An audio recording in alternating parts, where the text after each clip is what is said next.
Hello, friends. Welcome back to Reanimated. This is the podcast about zombies and undead stuff, and sometimes dystopian silos and bunkers. This is Stuart. I'm on the West Coast. Joining me is our East Coast host, H.A. Conrad. Good day. Hello. Hello. Hello. We are coming at y'all today to continue our review series of season 2 of Silo. We are up to episode 7. And there's a lot going on, as there has been. And we have a little bit of news to talk about, not too much, but there's some weird stuff out there. Just a couple of little weird things. Number one weird thing is the Consumer Electronics Show is going on this past week. There's always weird news coming out of that. Usually not zombie related, but in this case, Sony, I think, decided to do this really weird tech demo about Yeah. a immersive video game experience where they basically built a box and then had people put these like hold these flashlights or put flashlights on the end of fake guns, and when they would shine the flashlight around in this giant box room, it would look like they were in the world of The Last of Us, and you would see clickers coming at you, and then they could like shoot their guns at them.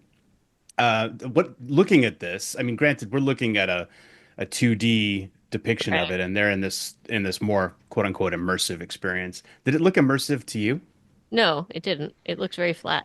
It But it looks well, it looks flat. I guess it would be around you because it is at least three walls, but you're right. also constrained. Like you can only move around this Right. It's kind room. It's like living room sized, but it's still, I mean, maybe that would be cool in a mall or something. But I feel like the time for those sorts of experiences has come and gone in a way. yeah.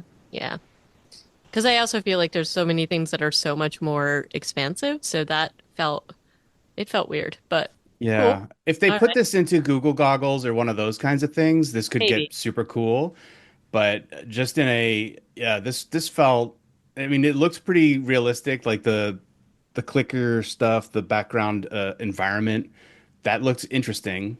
Um, and there was like plot stuff happening. I think Ellie was in one of the scenes that they were showing off. It was kind of interesting, but yeah, I just felt like it was way too limited in what they were showing off in this very brief clip that we were seeing from CES. Yep. So that But they was, did yeah. they did give us a premiere month. So we know it's April and we kind of already knew that, Yeah.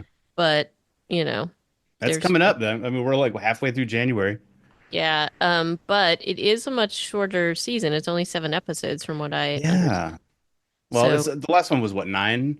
But yeah, so 7 episodes for all of the second. I don't know if they're gonna do the entire second game. I think it could still be possible, but or maybe they'll do longer episodes. I don't know. We'll see. You'll have to see how it shakes out. But that does feel like I don't know. There's a lot to do there. it feels very small, but maybe they're also extended episodes too. We don't know yet, so We sure don't. it's possible. Um We also this week got a look at the new Topia trailer, which is a new Korean zombie show, mostly being talked about because one of the performers from Blackpink, Jisoo, is starring in it. I think it might be one of her first acting roles. This trailer seems pretty hokey to me. yeah, yeah. The music was very upbeat. Um, it seems kind of comedic. It's about like a boy and a girl breaking up on the day of the zombie apocalypse. Um, but it did seem to have classic Korean zombie effects, which usually are kinetic and quite scary. So maybe it was just the way that they did the trailer is gonna be creepy, or I don't know. It was kind of hard to tell. The trailer did feel a little, I don't want to call it like bubblegummy, but it kind of felt that way to me. Oh yeah, bright colors, Yeah. fast music. Yeah, it did feel bubblegummy. That's a good word for it. Yep. And last up, our favorite Forbes reporter on Teen Zombie is Columnist. I don't think we sorry, can call this guy a columnist. reporter. I'm just, Anyway, Eric Kane is ranting again about The Walking Dead. Um, and a lot of these things, these knits that he has have been knitted before. Well, we have Um, knit this knit before. This is we have, this is but why I picked this one up. I was like, I have said this on this podcast. You might have been listening and been like, "Hey, this guy's got good points." maybe. Anyway, but yeah, like I think it's Just check out the article. It's pretty funny. The, And the title of the article is The Walking Dead Could Learn a Thing or Two from Netflix's Best New Show. The show he's referring to is American Primeval. I think that's the name of it. Is yeah. that the name of it? Which is it's kind of like The Revenant made into a TV show. I don't know why people think this is like a cool new thing. This is literally a cool movie starring Leo DiCaprio that came out several years ago, but they've made it into a show as far as I can tell. Like Mm. this gritty frontier America thing. Like, yeah, it's super cool, but I've seen it. It's not like new. But the thing that Eric Kane is like super excited about is how gritty and realistic it is and how filthy and disgusting the people look. And yes, this is a point that you and I mean, Daryl's hair is one of the things that Eric Kane talks about, and how even Daryl, the smudgy and grimiest of the cast, always manages to look a little too finely on purpose put together. He looks a little styled sometimes, but Yeah. he does look pretty dirty a lot. So, He um, manages to look dirty, but like his hair is general, and he never yeah, seems to shave, but he's always clean shaven yeah. or at least close shaven. Rick in the Ones Who Live, his beard was never needed to be tightened up. That's true. They did it, but in earlier seasons, as you and I have discussed, Yes. Walking Dead, They just uh, moved away from that as the show went on. Rick was like going through some rough times For sure. here and For there. sure. So maybe I don't know. Maybe the actors were like, "Please don't dip me in grime for this scene." I don't know, Yeah, but I feel like that's just a bummer. yeah, The shows need that in a way, and that's too bad if we can't get that. yeah. Um, so yeah, so not too much on the news front for this week, but that's okay because we have a lot to talk about in this episode. That, you know. So we have a lot to talk about today for this week's episode of Silo, season two, The Dive, and there's a lot going on in this episode, a lot of things revealed. Yeah, a lot of And, Rebecca Ferguson's guns are revealed yep. again. I mean, I was thinking of you as she was heaving on some metallic objects. I was like, Oh "Yep, yeah, I'm sure HA is marveling at her biceps I again." am. I should do these things to, get the guns, but I'm just very lazy. So maybe that's a New Year's resolution. But anyway, she's looking fit. And you know what? You kind of have to be for all the stuff that she's going through here. And I have to say, the dynamic and the chemistry between her and Steve Zahn is amazing. Yeah. They are making me very happy in this show. So, but before we get to them, I think we have to talk a little bit about Bernard and Oh some yeah, of the there's so much that goes on before we really get to that climactic part in Yep. Silo Yep. 17. So let's back up a little bit, and you know, we've got Bernard doing his thing here. And the interesting thing is that like one of the things I do like is especially when you're seeing like shifting between the two different the two different silos, is the knowledge that they're kind of set up the same way. So it also reveals a lot about some of the things that Solo knows and why, because of his access. So, and things that we've also discovered through things that Solo has said to Juliet. So the audience knows these things, but not everybody else does. So this is kind of, I found it to be kind of interesting. So in any case, Oh, it's Luke, super cool. Now we know exactly how Silo Solo has yes, managed to survive in that room. It right. wasn't just a tiny room. It's actually like the Smithsonian, and it has But also yeah, has food and all this other stuff. But yeah. And, so in any case, Lucas gets brought into essentially what is a wonderland of knowledge and all these answers. And it's a really interesting concept because only a very few people have access to this. Bernard has been holding this and has all of this. I'm assuming Judge Meadows had access to this at some point because she was his shadow. Yeah. And And so, learned the secret that drove her yeah, mad. yeah. And so anyway, the Lucas's reaction to all of this is exactly what you would expect it to be. It's like answers to all the questions, and they even started immediately. Just he looks at this model of the solar system, and Bernard is like, "Oh yeah, those white things in the sky are stars," and Lucas is like, "Yeah, I know because Meadows already told me that." Um, but there's like art in there. Basically, Bernard says this is the foundation of everything that is civilization. This is what we have. These are not relics. This is our contained history. And then immediately sets Lucas to, start um decoding the cipher So and to this point, where that he sets him to Salvador Quinn's code, and he's like, yeah. "What? Why do you think this is? What do you think about this?" And Lucas is like, "Well, this represents an unknown problem, and somehow it's more important than the rebellion." Um, what did you think of that? This is a 140-year-old unsolved mystery that Bernard that like now it needs suddenly needs to be solved. Well, I think it shows how much Bernard is panicking. And I think the things that Meadows said to him about finding this really, even though, I mean, ultimately, this is a piece of why she had to go. But I think he's suddenly panicking because she didn't sort of, she did introduce the idea that maybe the legacy, maybe the plan, um, are things are happening, like you can't follow it. Like there's something new happening and he needs to pay attention and to come up with a new plan. But we all know that Bernard is not very good at doing that.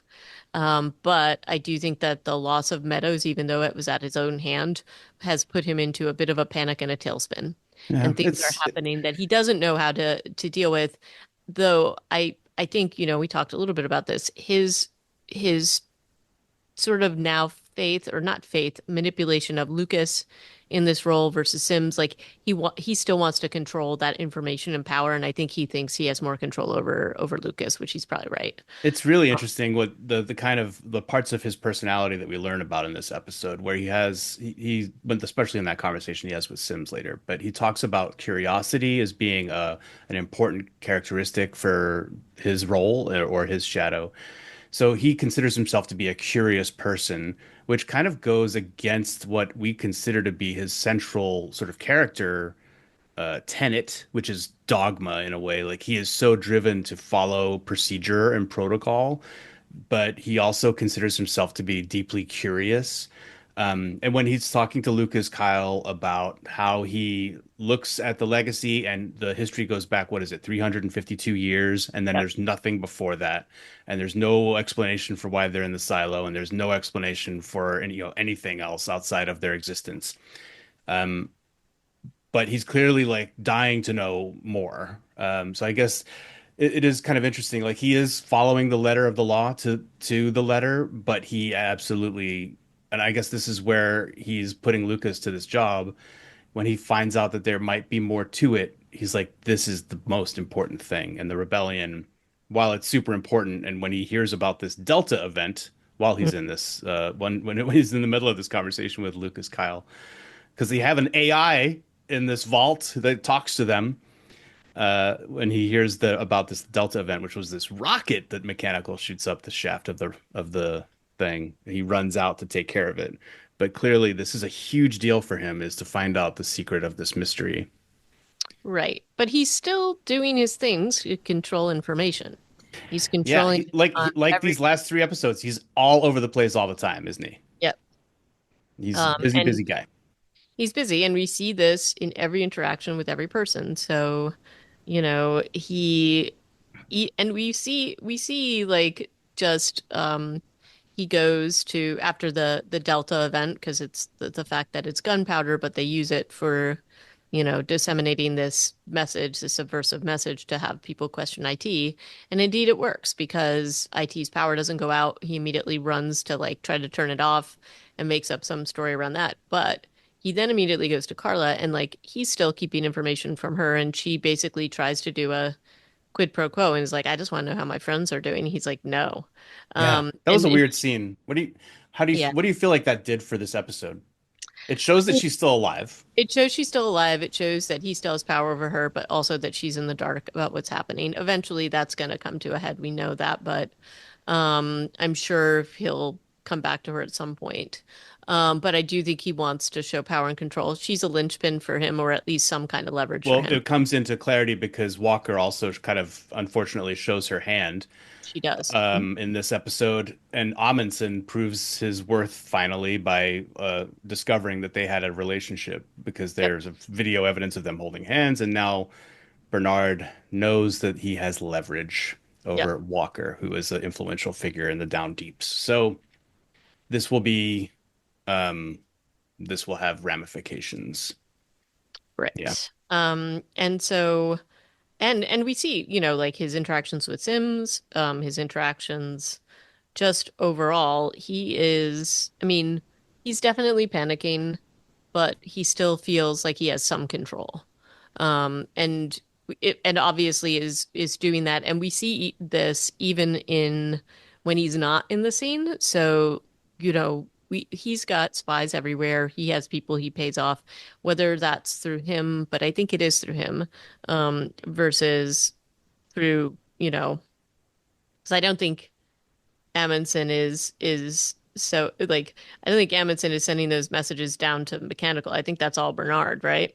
Through Amundsen. Yeah, like they're Maybe. everybody in judicial is a tool of Bernard, right? Right. So, and there is an incredibly interesting scene between Bernard and Sims about the orders and just Sims like there's a lot of things that become clear in this episode just about the relationships of the different departments and IT specifically. Um, and you know, the outside perception and what the actual reality is are two different things, though. I would also say Sims kind of holds his own to some extent. He sure tries to. He does. And you know what? He actually he lands some blows in that back and forth because he does point out that, like we said last time, yeah, Bernard has zero allies. He's like, wait, you made Lucas Kyle your Yeah. shadow? Yep. Lucas Kyle and Amundsen are your two teammates? Yep. Okay, dude, you're in trouble. And Mm. I gave you 10 years of my life and I did all this and I was like committed to you. And he's not really pitching it super well that you need me on your team. He is kind of, but he's mostly saying you done messed up. Hmm. Um, and unfortunately, Bernard comes back with, well, I guess you and Mrs. Sims need to have a conversation because it was she who let go the murder suspects that we wanted to have killed by the mob, which leads to the a very serious conversation between Camille and Robert. There's so many like intense conversations in Yep. this episode. Um, and we didn't mention that when the rocket goes up and the mechanical turns off the lights, the paper inside the rocket said, "Watch IT, they're lying to you," and then that was when the lights stayed on the 19th floor. The problem with that, even though they're doing their best to do psyops down in mechanical, how many people in the silo could see the 19th floor? Only Yeah. like a few floors on either side of it, I guess. So otherwise, like Hank says, because Hank and Billings are still kind of doing their Switzerland thing down there. They're like, we're not your friends. We're not their friends. We're just trying to figure out what the truth is. And they do a good job of that in this episode too, because they do find out who poisoned the food Yep. in the kitchens. Um, Hank is like, dude, all you're doing is scaring people and saying, mechanical is turning off the lights. And thank you. It's like the bully saying, punching you over and over again, and then saying, look, I stopped punching you. Aren't you grateful to me for that? Actually, honestly, Hank was awesome in this episode. I thought that was a great line that he gave to Knox. And then in the cafeteria when he talks down the chef, because she's revealed to be the person who poisoned the food and is one of Judicial's moles. Um, he talks her down too in this really kind of sweet way. He's so empathetic, and he turns the crowd from an angry mob into a understanding mob with just like a Right. couple of lines of dialogue. I thought that was really cool. Well, he did that and also uh, basically tied them together again in a way, like just saying, look, this is what they're doing to us versus, we can't let this.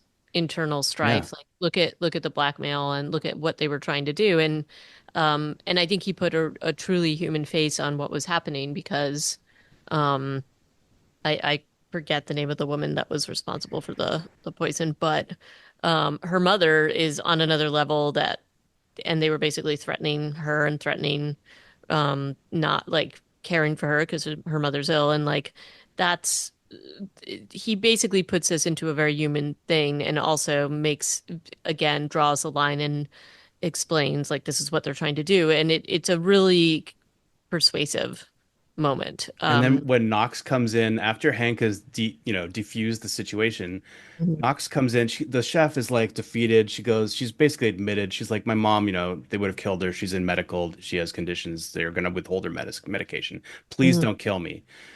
And Knox walks up and he's like, we're not going to kill you, but we are going to give you shit for a while. Yeah. And we're going to give you really tough jobs. And we're going to remind you that you're mechanical and that you're one of us. Mhm. And we're not going to send you to their mines. We're not going to make you clean. Like he just gives her this tough love speech, which I thought was really good too. No, it's very good and just, not that she gets off scot-free, but again, it brings her more into the fold. So it's not other. It's this is us and this is what they're trying to do to us. Let's not let them have that power over us. So I thought that that was pretty good. Um and there's also just I mean, the overall and there's a similar thread when Sims confronts Camille, and he doesn't give away. I think Bernard knows that she hasn't told him, although I don't think he does a pretty good job at not reacting to what Bernard I says. don't know. His face does a little bit of Uh, it does a little yeah. jump. It's true. He's a I was Common is an amazing actor, by He the way. I is thought good, he's isn't he? I really, mean, he's really been good. acting for a long time now, but it still surprises me when I see him. Oh, he's so good. He's so good. And when he actually confronts Camille, it's like, woof, this is a pretty rough scene, but it also does a similar thing, which it's like we have to be on the same side. We can't let whatever's going on come between us, and you can't be making moves. We have to make moves together. Or You not. can't. Yeah, this was We're so powerful. yeah, pretty powerful. And it's a And similar theme too, by the way, like a similar theme to what Mechanical is doing too. So, obviously more of a couple versus a whole group of people, but it's the same idea and the same theme, which is like we can't let we can't let Bernard dictate what is happening to but I us. I really liked Camille's points in this conversation too, although he was not wrong in his point. Like, you kept me in the cold, you kept me on the outside. But Hmm. she's like, look, we don't know who's going to win, and so we need to play both sides. Yep. And he doesn't really want to be cozying up to the rebels because he is still a loyalist at his heart. But I think he doesn't. He's also not disagreeing with her about that. Um, totally. He's just like, you should have let me know about it. But I think that that's a really interesting. She seems practical, and but I'm still reminded of the plumber and his warning that she's a scary person. And so, as cool as she might, or not cool, but as much as she might seem like a secret ally for the mechanical people, and as much as she has helped them a little bit, she might still turn around and backstab them later. Oh, I think she's playing on her own team. Like I don't think she's got loyalty to anybody but her. Yeah. And So and she'll go whichever way the wind is blowing. But if it looks good for mechanical on the day, she could be the deciding factor, like she yeah, already has been in the last episode. yep.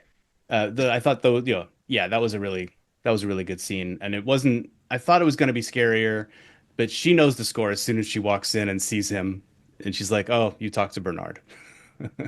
Yep. So she knows how to. She knew she was going to get caught too because she didn't hide her identity.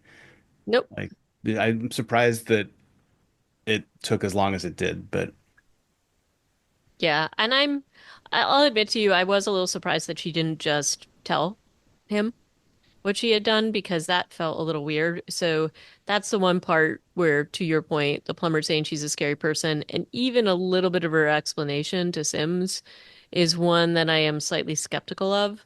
I still feel like she's playing maybe another game that we're not fully seeing yet. So I'm curious to see what happens with that. It's very possible.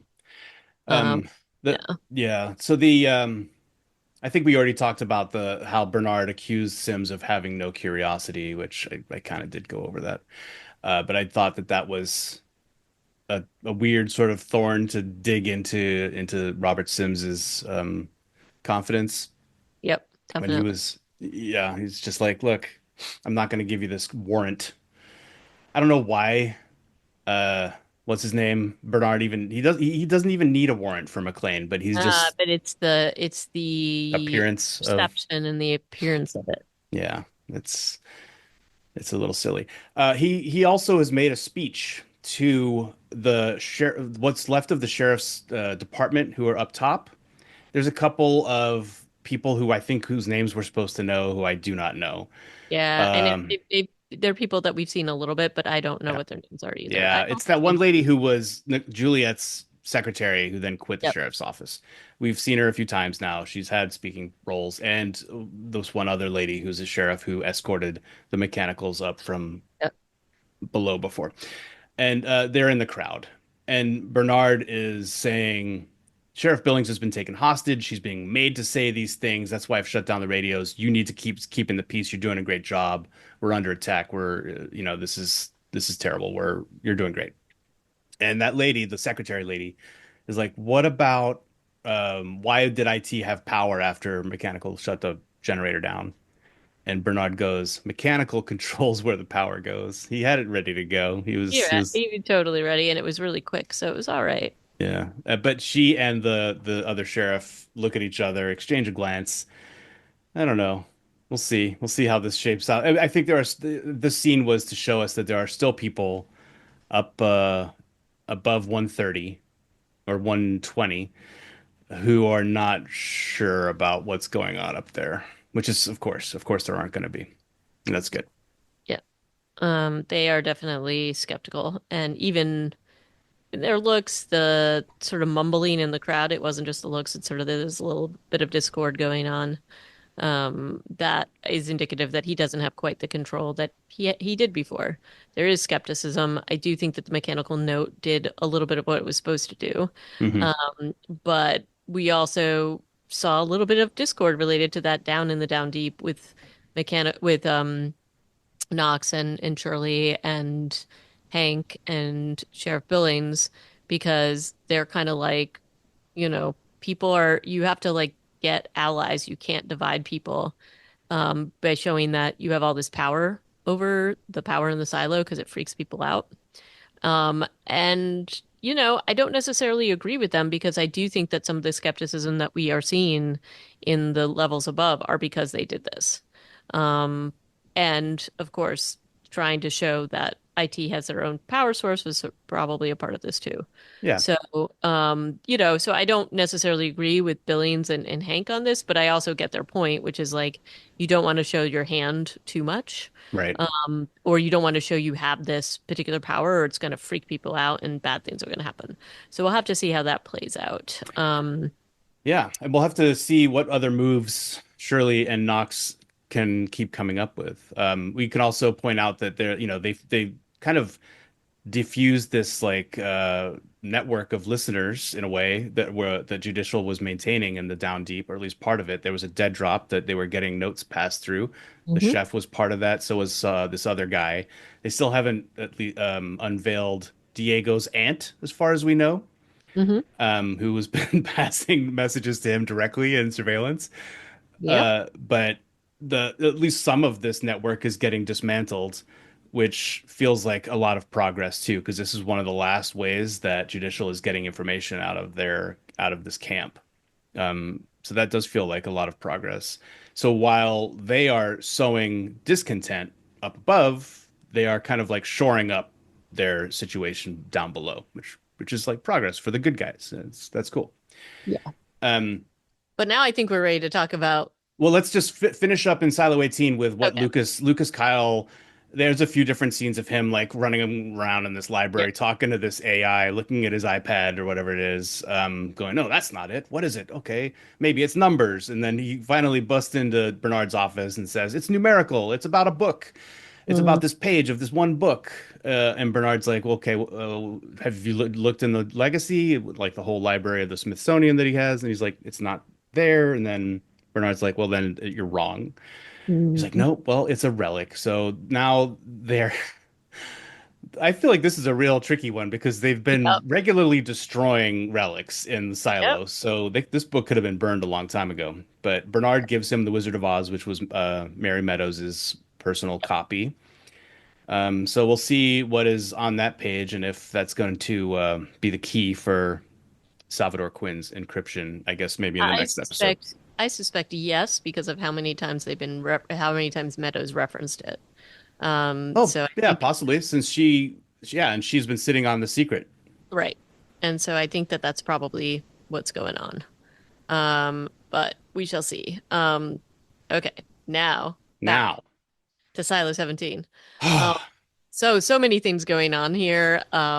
Yes, again, Steve Zahn, Rebecca Ferguson. I feel like they had a lot of fun doing this. Like they yeah. do have a lot of chemistry.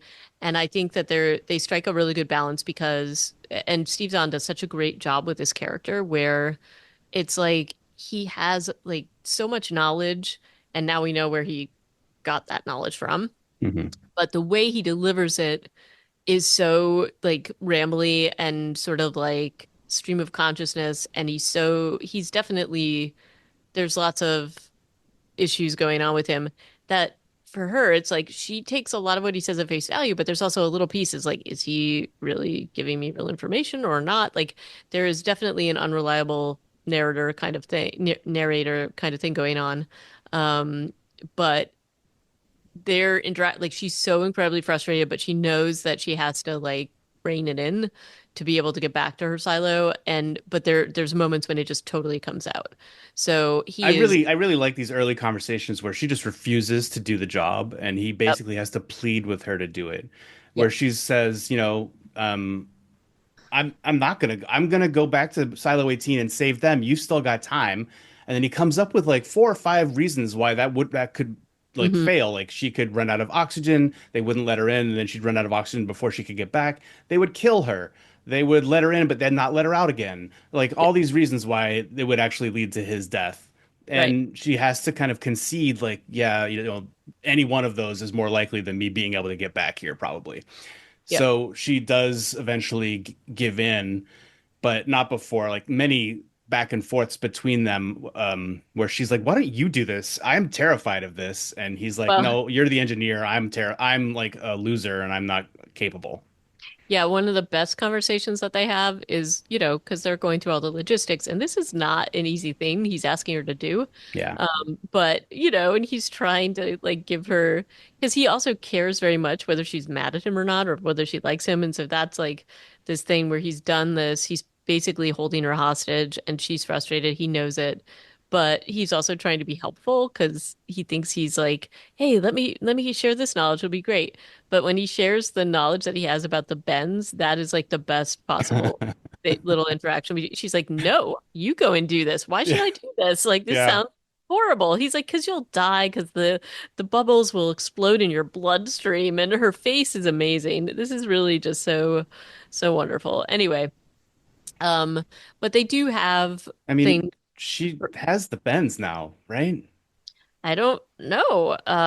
Maybe or maybe it wasn't deep enough because it's N- also this is the part of his knowledge that is hard to Uh, I determine. yeah, I mean, I would say she's 300 feet down. Yeah. She should not have survived this. I mean, okay, TV magic. I'll subscribe to TV magic. No.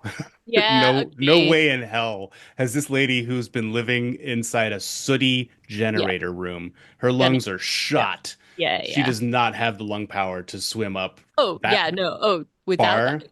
not just that, but she's never really been a swimmer. So this No. is her just being like, "Oh, he mentioned this thing about swimming. I'm gonna flap my arms around and it'll be great." No. Yeah, Yeah. she's No. dead. She is super dead. But I moved too far to the end. Yep. there's all this great back and forth between them, and you're right. And the Ben's conversation is classic. And when she hears that, she is understandably dissuaded. Hmm. But then, he comes out with like the weighted boots and the goggles. He's really trying to, I mean, a lot of this they've come up with together. They've come up with the air compression hose. They've come up with hundreds of feet of waterproof electrical wire. They Hmm. have the plan. They've got a pulley and a winch system. They haven't shown a lot of the montage of them putting this together, which I am grateful for. They Me just kind of, too. it all appears. So it all kind of comes together while we're following Bernard and people around in Silo 18. Hmm. Um, and he's come up with this like bell system to let her know, so that she can let him know when to turn the power on, to connect power to the water pump, and to be able to basically pull her up, which is the last thing he's supposed to do after she accomplishes her mission. Yep. With all like she goes down. There's a lot of cool cinematography down here. This is all like a really cool set. Hmm. Her everything she's doing underwater. Uh, This must have been incredibly hard to film. So that's what I was thinking. Like, the lighting is so good yeah, though. Her it's supposed to take muscles a long time. Yeah, her muscles look great. Great. very well lit. Her tattoos look great. Um, Yeah, but then like everything goes really well. This mission is going off without a hitch. It's almost like I was looking at this thing like there's nothing for me to even write. The notes or nothing. It's just like this looks great. Hmm. I have no notes. This is amazing. Great mission, guys. Come on home. Great job. But Hmm. then as she gets back to ring the bell the second time, and she does. She's untying the rope. I will admit that I kind of didn't understand what happened here. I thought she lost the rope and then it like slipped out of her hands, and somehow it was her fault that it got away from her. And suddenly, like the thing fell, but no, obviously not. Like it was supposed to be suspended from the pulley. Yep. Um, and then she loses her oxygen, and that's terrifying. Yeah. And She's because she's wearing pretty deep. She's ridiculously deep. She was going down for like cutscenes. She was going down like we went back to Silo 18 while she was descending. I feel like there was a whole conversation that happened over there, probably. Um, I feel like this was like the scene from The Abyss where, oh yeah, yeah, where like it's like just that he's falling for so long, and I'm like, oh, we just went to the other silo while she was like doing that. yeah. And it's also like to me, it's sort of like the first mission that she did with Solo felt harrowing, and this Hmm. was doubly so and even worse. And Oh, so like by a factor of 30, yeah, this is way worse. She is, I think they say 300 feet down. Um, yeah, but so and she's when you never look gonna up, when live. there are those scenes looking up, you can see the surface of the water. It is so far. Yep. And she is basically all the way at the bottom of her journey when she runs out, when her oxygen stops, and she has to take off her weighted boots and she starts climbing the rope, and she has to climb it at full speed. She can't stop for the bends.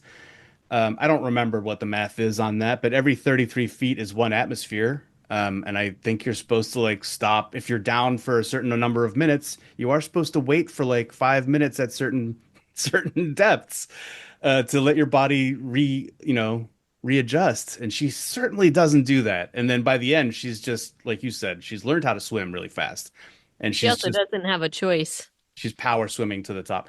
But she's swimming for she's turned into basically like an expert abalone diver, free diver, her second time out. So, I mean, Well, props. so I have a friend who does free diving and they've been training for a while and now they're up to the point where if they don't move, because like you need more oxygen if you move, if they don't move, they can hold their breath for probably close to like 4 minutes or Yeah, just over 4 minutes. But if they're moving, that number goes down drastically, like to two. yeah. And that's somebody who's been training for months now. Like, and this is like apparently there are classes that you can do this. This is a dedicate amount of dedication. And also, I'll admit, like being in ocean like that scares me a lot. It might be my Jaws thing. I don't know. Um, TV magic. I yeah. think the bends, since they brought it up, will have to come into play. I think she's going to have some sort of horrendous effects. I don't know exactly how that presents itself. Pain in the joints. I'm not entirely sure, but I think it is really painful.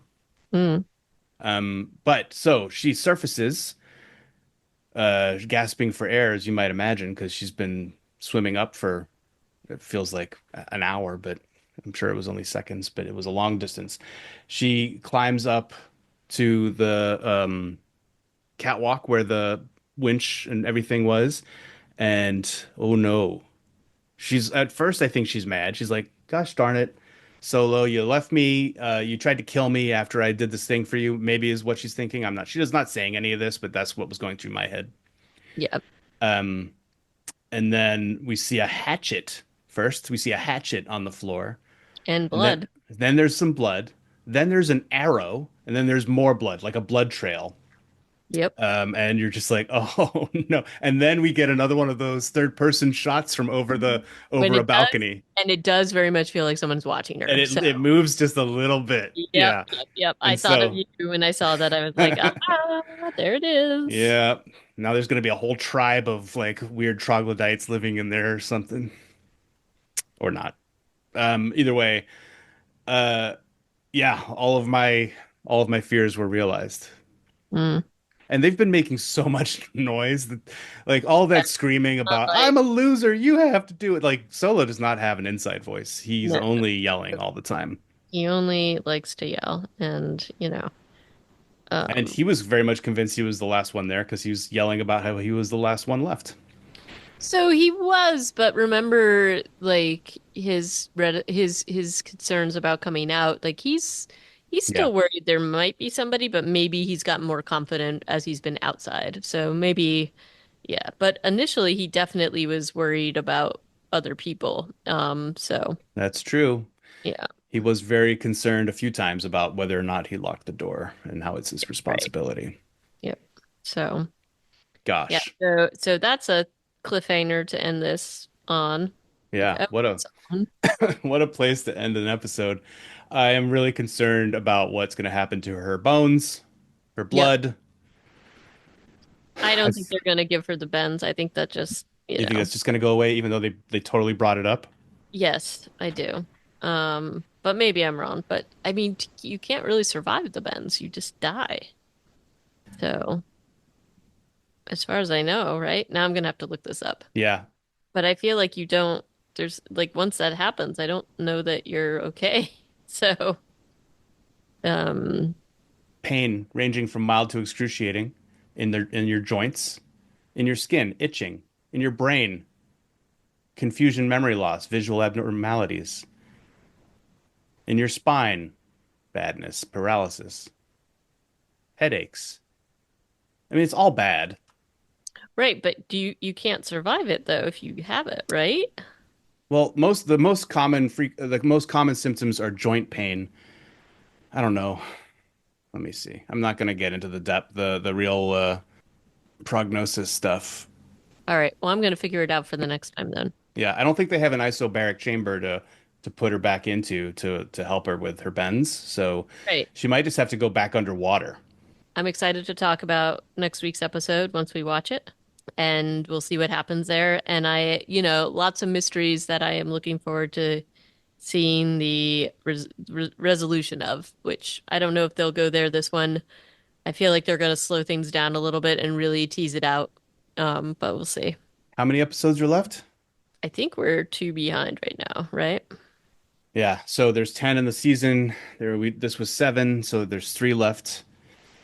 And my goodness, what a ride. So join us again next time on Reanimated when we come in. We'll be watching episode 8, which is entitled The Book of Quinn. Let us know what you think of this one, which was the dive, unsurprisingly. Which, I mean, it could be Lucas Kyle's dive into the library or, Juliet's dive into the depths of Silo 17.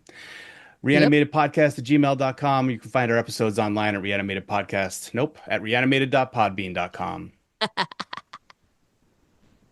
Yes, that's the one. Mm-hmm. Good job, Stuart. I know. And until next time, thanks for listening and adieu. Bye bye.